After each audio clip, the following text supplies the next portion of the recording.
I denied a child I had in my youth, and now, as a married person, I'm left with the silence of a childless home. Let me know if you'd like further adjustments.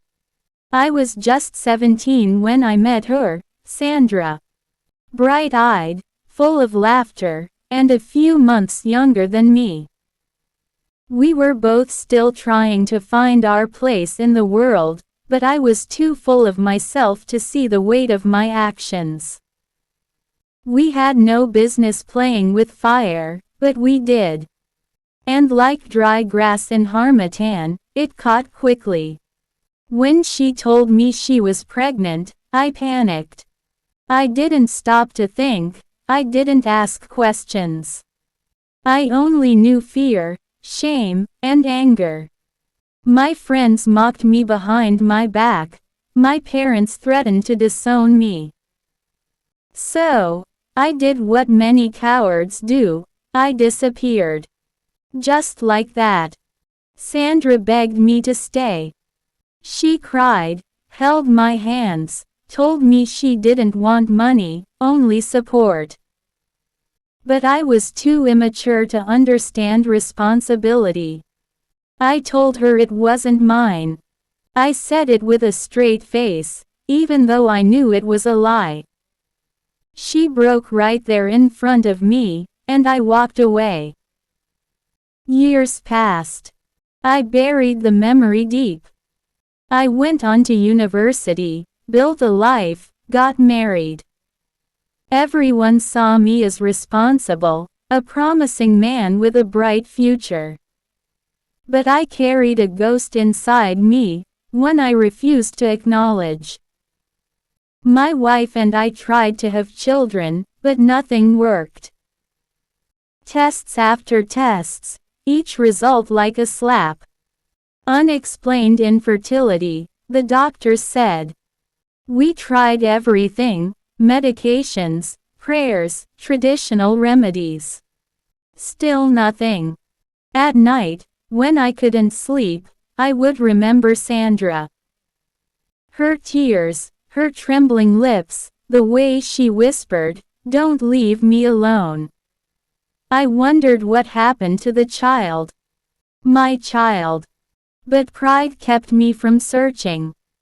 Until one day, something inside broke. I couldn't live with the silence anymore. I told my wife. She cried, too. But she encouraged me to find them. She said maybe closure would help me breathe again. I knew it was long overdue. I went back to my old neighborhood. The streets had changed, but the echoes remained. I asked around. Some remembered Sandra. Most didn't.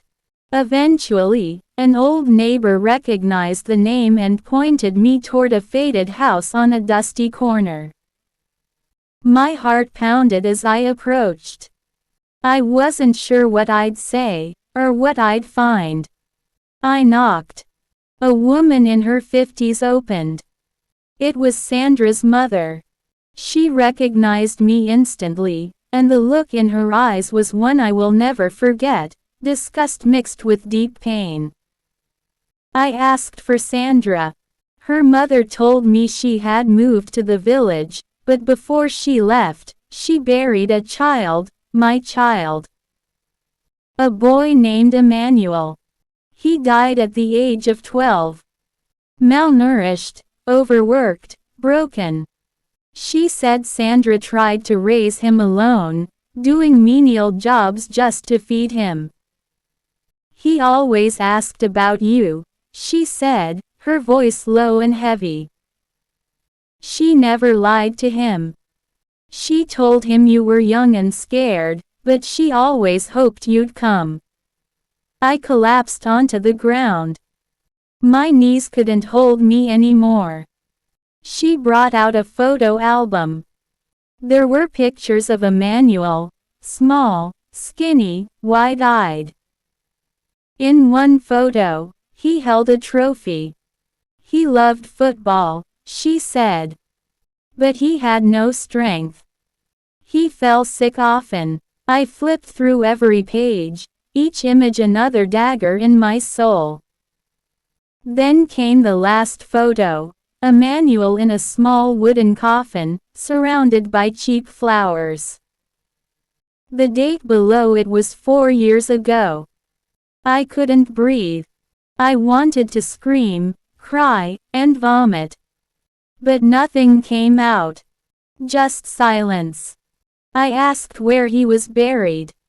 The old woman looked at me, then pointed to a small corner behind the house. I walked there, shaky steps over uncut grass, and saw the grave. A wooden cross marked, Emmanuel Adebayo. Beloved son. 2006-2018. I knelt and wept. For the first time in my life, I truly wept. Not for myself, but for a child I never knew. A son who bore my name but never my love. A boy who longed for a father but met only absence. I stayed there for hours. I spoke to the wind, to the soil, to the broken earth beneath my knees. I told him I was sorry. I told him I had failed. I told him I didn't deserve forgiveness, but I asked anyway. Later that evening, I met Sandra. She looked older, tired, but not bitter. She didn't cry when she saw me. She just sat and listened. I told her everything, how I ran, how I lied, how I had searched, how I had failed again. She said only one thing: he needed you. Not your money. Not your success. Just you. Then she walked away. No anger. Just emptiness.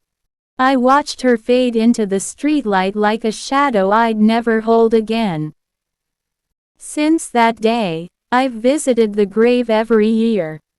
I place flowers and speak to my son. I tell him about my regrets, my dreams, the life I wish I'd shared with him.